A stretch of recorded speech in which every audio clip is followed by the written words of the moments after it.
special.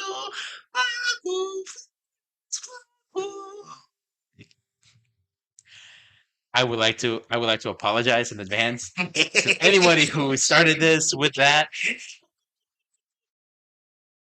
All right. I think it should be our running jingle for this.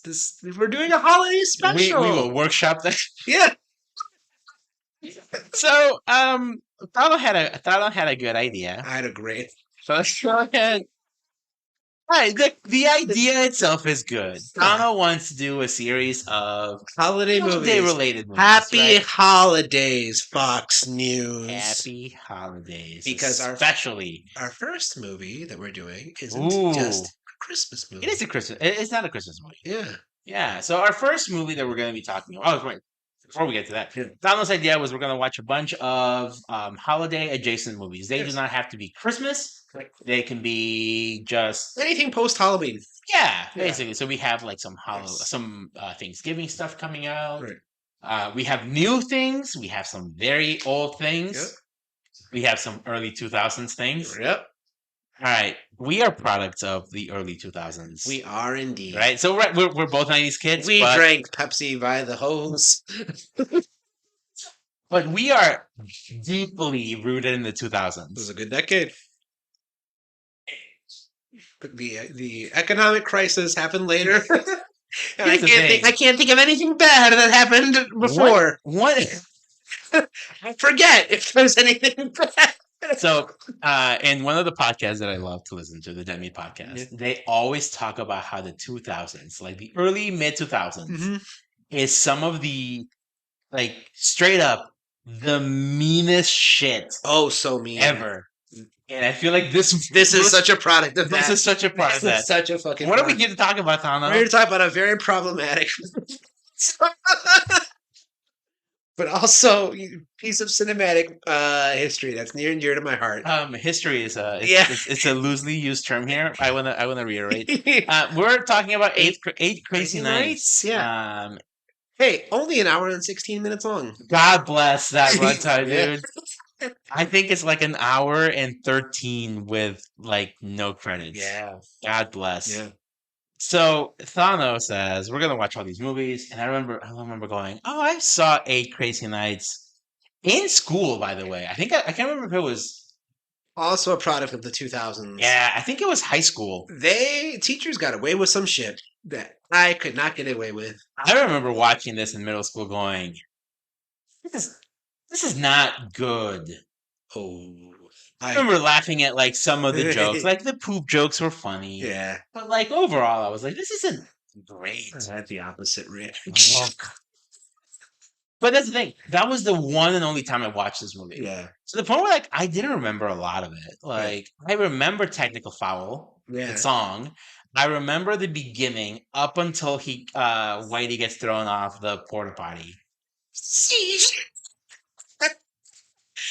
So, all right. So my friend, a very good friend of mine, named Elijah, my Florida friend, he showed this movie to me. Oh, and he loved it. And then where is Elijah from? He's originally from Pennsylvania. But where is he now? He moved to Illinois, then moved to Nebraska, then Florida. Florida will do that to you. Florida will do that to you. He was a Florida man before he knew it, I guess. But like, we watched this at a sleepover, and I had them side hurting laughs, them belly laughs. Oh no! Right? We watched this multiple times together. I rented it. This is one of the last movies I rented at Blockbuster. Did you rent it or did you buy it from Blockbuster? Rented it from Blockbuster. Rented it from Blockbuster. Fascinating. I had many of these songs memorized, like as a child. Yeah, I liked this movie too much, and I will like it is definitely like Adam Sandler humor. Oh, 100%. Yep. And here's the thing, I do like Adam Sandler a lot. I have missed the Adam Sandler renaissance. Back in my days, The Longest Yard was one of my favorite movies. I really like The Longest Yard. Yeah. I remember that movie very fondly. He broke it in my nose. I love little Mikey. But then there's also the other extreme. There's the Little Nicky side. And this movie, to me, is so much closer to Little Nicky. I've never seen Little Nicky. It is. Yes, I'm talking like this the whole time. That's what's happening. Oh my God! This so, movie has so Eight Crazy Nights. 3 leading roles by Adam Sandler. Eight Crazy Nights is the story of Davy Stone, who's just an alcoholic. He's a town drunk. The town drunk. The town He's a town asshole. Yep. Who commits like the dumbest crime of, hey, everybody knows who I am. Yeah. I'm just going to not pay for my food. Right. Oh, and by the way, I'm also going to steal this vehicle. Yeah. And, like, first of all, how did you not know that's not going to go? Because he's a snowmobile stealing no 'tis the season feeling kind of guy. I'm glad that you follow exactly. The song tells you he hates love, he hates you, he hates himself. Yep. Yeah. And so here's the thing. I don't love movies where, like, there's a character who's like a straight up asshole, but you know by the end he's got a heart of gold. All right. I don't love that. Okay. Fair. Especially when you don't buy the fact that they are a good person. Deep down.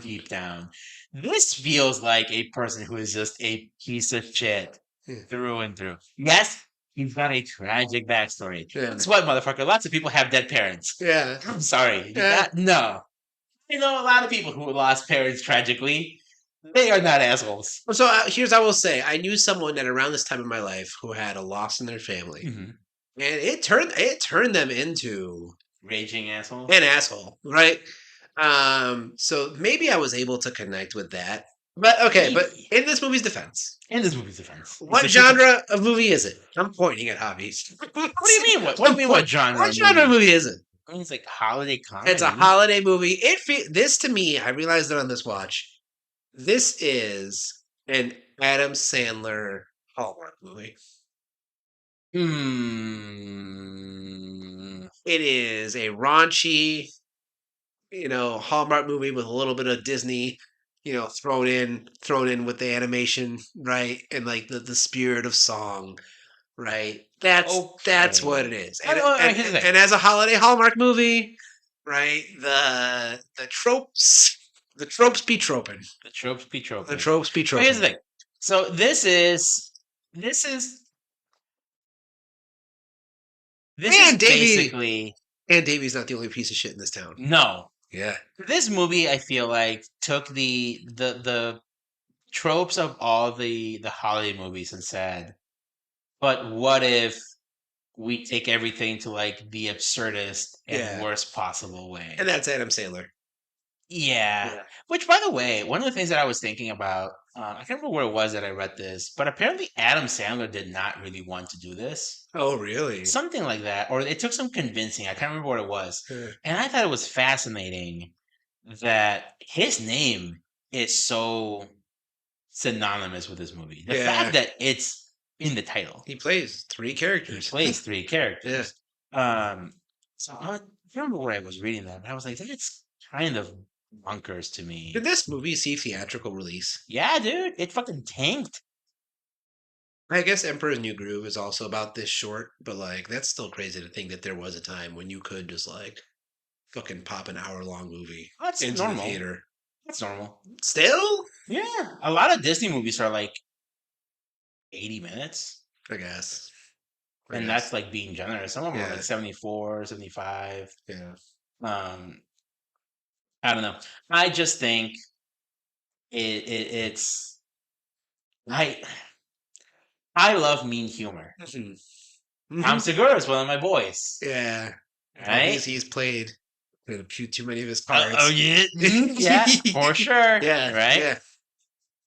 Daniel Tosh is one of my favorite comedians. Yeah. And these are very mean comedians. Yeah. This movie is mean in like a way that I was like, it's a game, boy, you idiot. Oh, you're gonna make me walk 10 feet? That's where I live. And I recognize these are quotes from the movie. Yeah. And I'm trying to I'm like, what the fuck is he talking about? The fact that one of the first characters we're introduced to is a Chinese waiter who has a thick, like Oriental Chinaman The accent. racism starts right away. Hey, you know who plays this man? Rob Schneider. Not a Chinese man. 2002. It's 2002. That's honestly the only excuse this movie has for being the way it is. Yeah. You know how sometimes people go, this movie could not be made in today's day, and you go, it's fucking bullshit. You could totally make Blazing Saddles. This movie could not be made. As is. Yeah. Could not be made. Yeah. And I think that is the only time I can be like, yeah, that applies. Yeah. Maybe there's some other like things that I can't think, but to like this level of like to this degree. It is mean-spirited. I think part of what for me makes the movie get away with it is like Whitey and Eleanor, right? The two, the two other main characters in this movie, are just so grotesquely like odd. That's one way to put it. They're like, okay, the animators have dehumanized these people so much that like, why? What's the point of that? It was 2002 and we were mean back then. I think that's what it is. I think that's what it is. I guess he has to be like Whitey has to be the butt of the joke for the town, so he's got to just be like odd in every single way. I guess I don't know. It's just I took a few notes. Yeah. I took a few notes. Wait, the scene when they're in the car and Davey picks Whitey up by the head like a basketball, and he just starts dribbling him in the front seat. And Whitey's like, "Me down, me down." I hate the fact that you do the voice so goddamn perfectly too. All right. One of the things that I noticed right away is so Adam Sandler does 4 voices in this. Yeah. He voices obviously Davey, the deer. He voices Whitey, Eleanor, and the deer. Yes. I don't mind his Eleanor. I don't. I actually think that's a decent performance. It's funny. It's like Medea funny. Please don't molest her. It's funny. It's funny.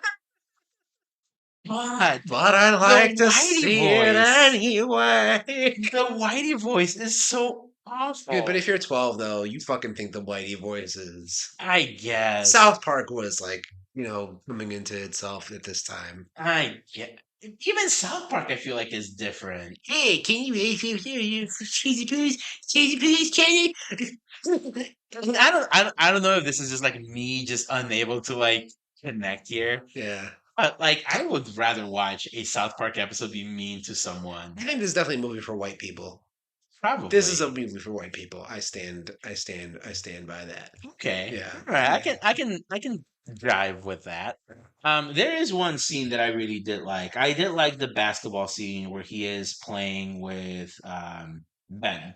Mm-hmm. Yeah, it's a good scene. It's appropriately like crazy where he's like, I'm gonna make you eat that fucking fat dude's jockstrap. But it makes Davey likable. But it makes him likable. And you got the chiasmus where he makes the Benjamin say biatch. Right? Yeah, that's pretty funny. What does he say? That nut strap. Yeah. And then the mom is like right there. That I don't buy, by the way. That the mom would be like the relationship. No, the relationship between those two, I feel like. And granted, it's an hour and 15 long movie. And a Hallmark movie. Yeah.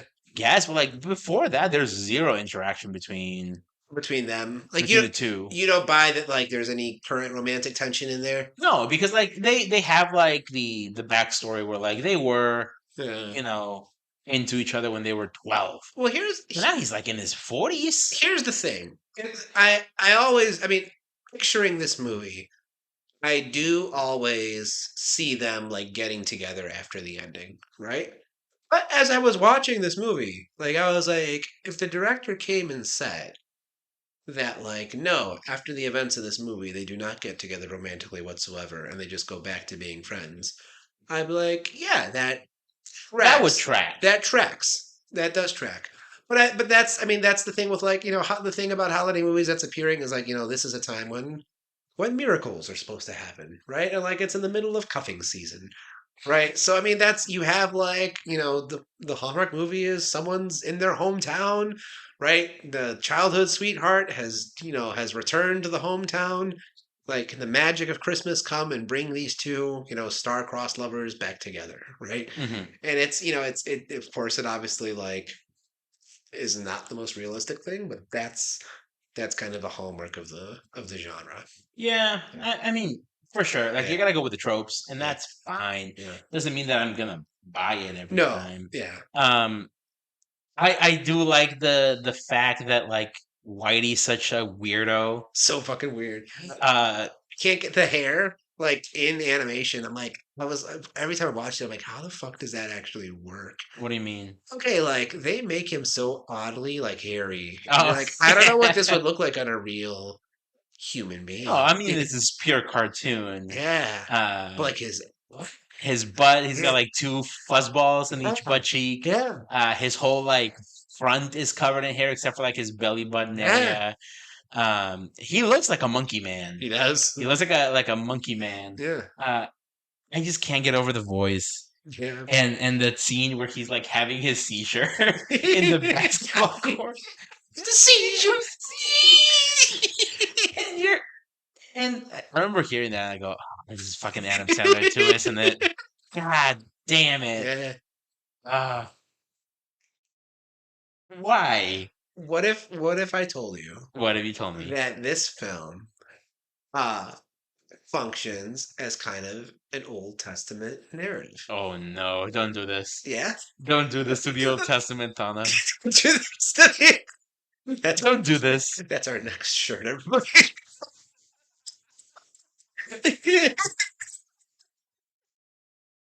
Anyway, please go So on. the prophet David, right, known for his psalmody, right, his making of songs, right. Mm-hmm. The role of an Old Testament prophet is to sometimes step outside the bounds of society, right, and correct society when they are wrong, right. Mm-hmm. And sometimes they do crazy things, like they have to like walk around naked for years, right?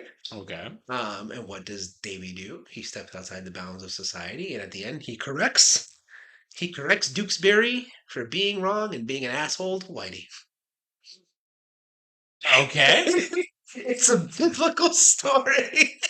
I'm not gonna buy it. I'm not gonna drink that Kool-Aid here, my No, man. he's not buying that. I For am a not buying second. that for one fucking I also second. don't buy. I also don't buy that. Like that Adam Sandler was that, or anyone was that like intent on spinning No. this yarn for this movie. But Oh no. it does make me wonder because when I was looking at like, so the Bum Biddy song is my absolute that me little Thano was guffawing with laughter. And then I was like, okay, like what actually is that? Like I can tell it's something Jewish, but I don't know what it is. And I haven't gotten like a good answer. Although in Fiddler on the Roof there is a line about bitty bitty bumming. Mm-hmm. But I was like, I do wonder how, like if I showed this movie to a Jewish person, I do wonder like if they would be able to point out things to me that I have missed. Yeah, But yes. probably. But yes. Man, here's the thing. Am I angry that I watched this? Yes. Am I angry that I had to rewatch this? Absolutely. But But it left you with a song in your heart. not really. Here's the thing. I think the most annoying thing is there are a lot of actually solid elements. Yeah. I think, Adam Sandler aside, Mhm.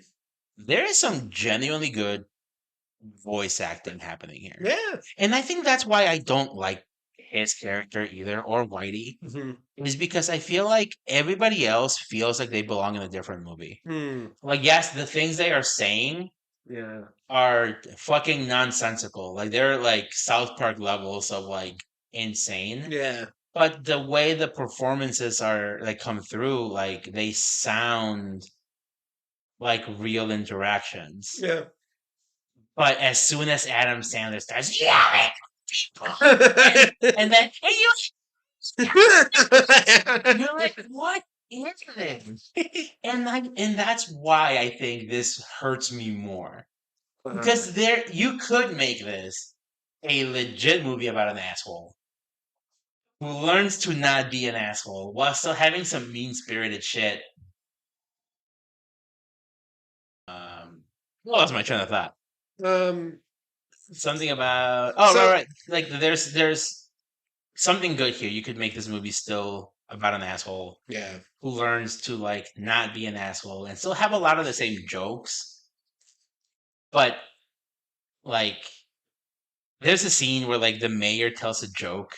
Yeah. At the end. And then like everybody's like bashing their fucking heads on the table. Yeah. Kids are like snot shooting out of their nose. And like everybody's like cracking up. But then you turn to Jennifer and Benjamin and they're like, what the fuck? What the fuck? So like you're like the world doesn't make sense within the world you're building here. And then also, like we pointed out earlier, like the movie actually looks great. So I was wondering. So for that scene, I was wondering. I'm like, I wonder if it's the fact that like, this is where I would like a Jewish person's perspective, because I was wondering if it was the fact that like Benjamin and Jennifer were able to just like look at everybody and be like, the fuck is going on with all these boys, right? But like, I don't think it's implied that the entire town is like. Well, Jewish. at the end, when there's like everyone at the beginning of that scene, the mayor is like "Merry Christmas," and everybody in there is like "Merry Christmas" and "Happy last night of Hanukkah," and you just see their little table be like "Happy Hanukkah," right? So the majority of the town is not Jewish. Yeah, even though I see what. Okay, I misunderstood. Big menorah. Yeah, next to Santa Claus. Some would say maybe a little bigger. Also, at the time, we're like, I mean, it still kind of is to an extent, but like, you grow up in the U.S. Like as a kid, you're watching Sesame Street and you're like Hanukkah, Christmas, and Kwanzaa. And these three holidays are equally important to like all three of these groups of people. And then like you grow up and you're like, oh, like Jewish people don't actually care about Hanukkah as much as like other holidays. Do they? I don't know. No, they don't. Really? Yeah. I don't really know a lot about Judaism. Like, Jewish communities. I didn't. There's not a lot here. Zach, I don't think I really talked to any like Jewish. We do not live in a town that has a very big Jewish community. That's more like up by where I work. I feel. Yep. I don't know, I think that's what I find. Why I find this even so much more grating, because like there are a lot of good elements. Like I said, fucking Technical Foul is a bop. You like the song? I like the song. It's funny. I decide to wipe my ass with your monogram towel. Technical Foul. It's funny because I think it doesn't go to those extremes, like the unnecessary extremes. Make fun of your crazy feeties, or give sugar cookies to Miss Diabetes. Technical Foul. Possibly homicide. Exactly. Yeah. But yeah, it is definitely. This is a grotesque. This is a grotesque film. This is the definition of like an acquired taste. Yeah. Like Mountain Dew Livewire is an acquired. I don't know my flavors, but like something. Oh. But like something. I just hold the fuck up. Thano likes 8 Crazy Nights, but will like put this bad vibe on Livewire. I've never actually had Livewire. It's fucking delicious. It's the best flavor of Mountain Dew. This movie is just like the equivalent of some drink that's just full of corn Jaeger. Yes, this is Jaeger. Where like only like frat bros and me like Jaeger. Yeah, this is Jaeger. I think that's a good analogy. Yeah, this movie is Jaeger.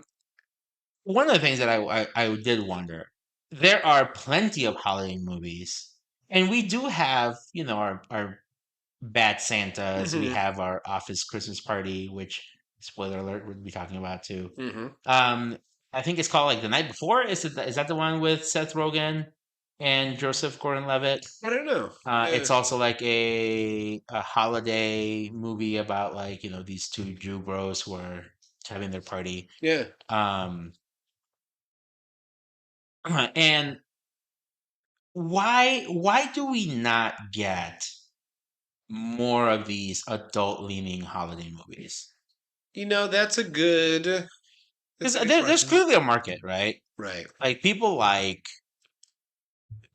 these types of like Bad Santa, like still gets played. I think at one point they even had a double feature. Yeah. Where they had Elf and Bad Santa.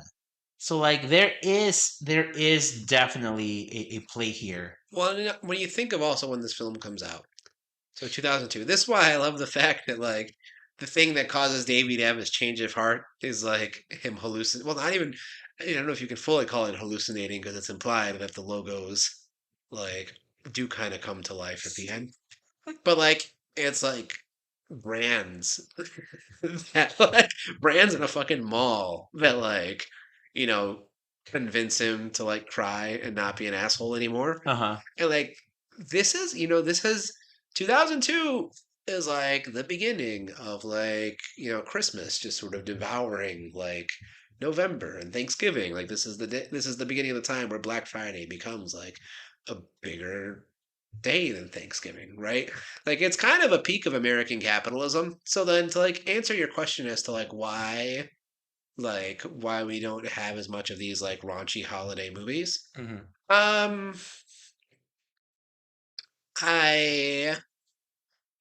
I don't know to what to what extent there's a demand for them.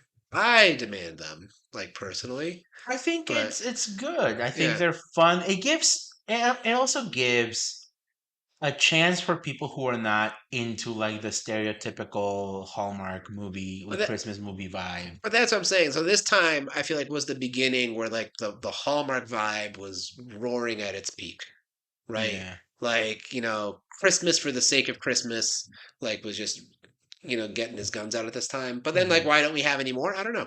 Maybe this movie ruined that. For everybody Because else. Bad Santa came out Yeah, after this. yeah, The Night Before came out 2015. right. I think there should be a resurgence. Like we've said, we've had a surplus of like horror holiday. Yeah, I'm here for like the raunchy holiday yeah. like resurgence. Obviously, you can keep the deer eating poop far the fuck away from me. Give me some Santa saying fuck and banging bitches or something. I don't Yeah, know. he'll take it. I'll take He'll that. take it. Yeah. Um, it does make my heart grow 3 times its size. Ooh. When I learned that this movie was a financial bomb. Yeah. If there's a positive I can take away here, People don't like this movie. dude, this movie's not good. People don't like this movie. I will. You know what? And like we've said, Yeah. people can have multiple tastes, right? If you love this, I'm happy for you. If this brings joy to you, if this sparks joy, I'm very happy for you. I fucking hated this movie. And so I love this movie so much. I watched it before this recording. Oh yeah, Before, you watched it over the but what I'm weekend, saying, I right? watched it over the weekend. You were getting ready to watch it last night. I had already finished Five Nights at Freddy's. Oh, it was only an hour and 15 minutes. So I put it on again and I watched the whole thing. And I loved it just as much as I do every time. It's fucking insane. What's your rating? What's your rating for this movie? You wanna hear my blurb? I want to hear how many stars. Oh, here's the Yeah. thing. I don't believe in giving a movie a 0, but this is as close as I can get. Plus, It's a 0. it's a half a star.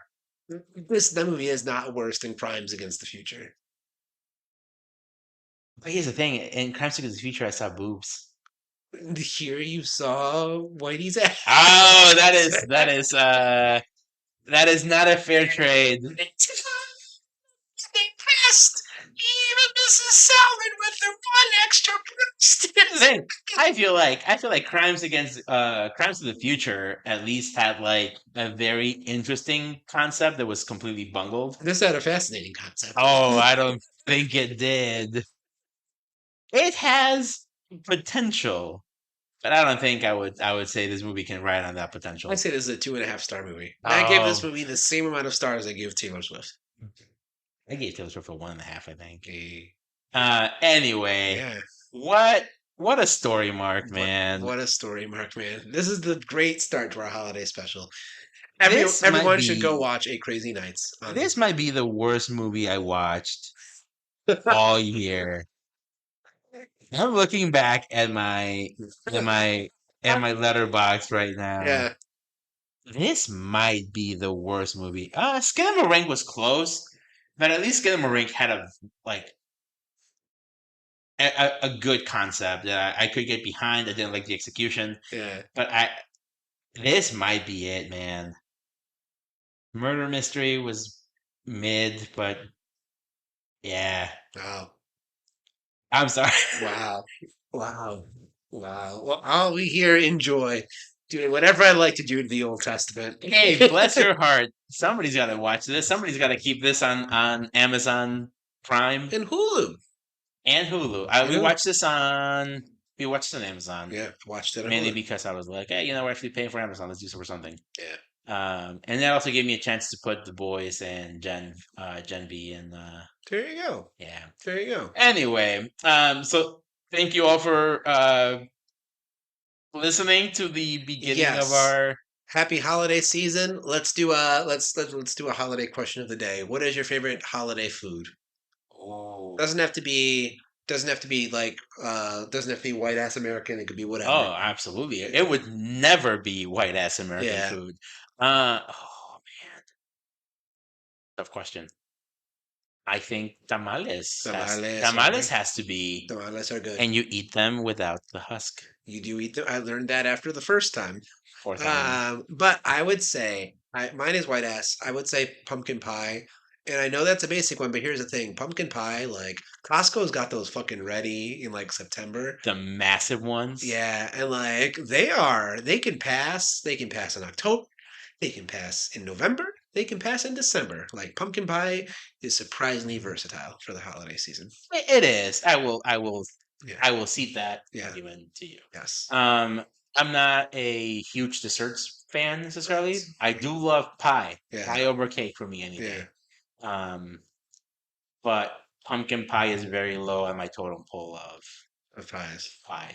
By the way, you know that apparently it's very racist to say that. I was about to say, in the whole, I didn't imitate the racist character at all in this movie, and then here you are. Here you are. It's one of those things that's so ingrained. Here you are appropriating. It's one of those things that's like so ingrained into our like vernacular. Yeah. That I should be canceled because I'm doing the show with a white supremacist. Wow. Wow. How dare you? You're the one that made me watch this war crime. Thano's committed more war crimes than I'm not going to finish that statement. All right, everybody. Thank you all for listening. We will be back with... We got Captain Marvel this week, boy. Captain Marvel is coming out this week. We got another holiday movie next week. Yeah, we'll... our list keeps growing. There's like holiday movies coming out left and right. Yeah. So we'll see how much we can get done. Thank you all for listening. Remember to please share and like with your friends. Yes. Until next time, he has been Thano. He has been Javier. And this has been a holiday special for the Cine-Scoots Movie Show.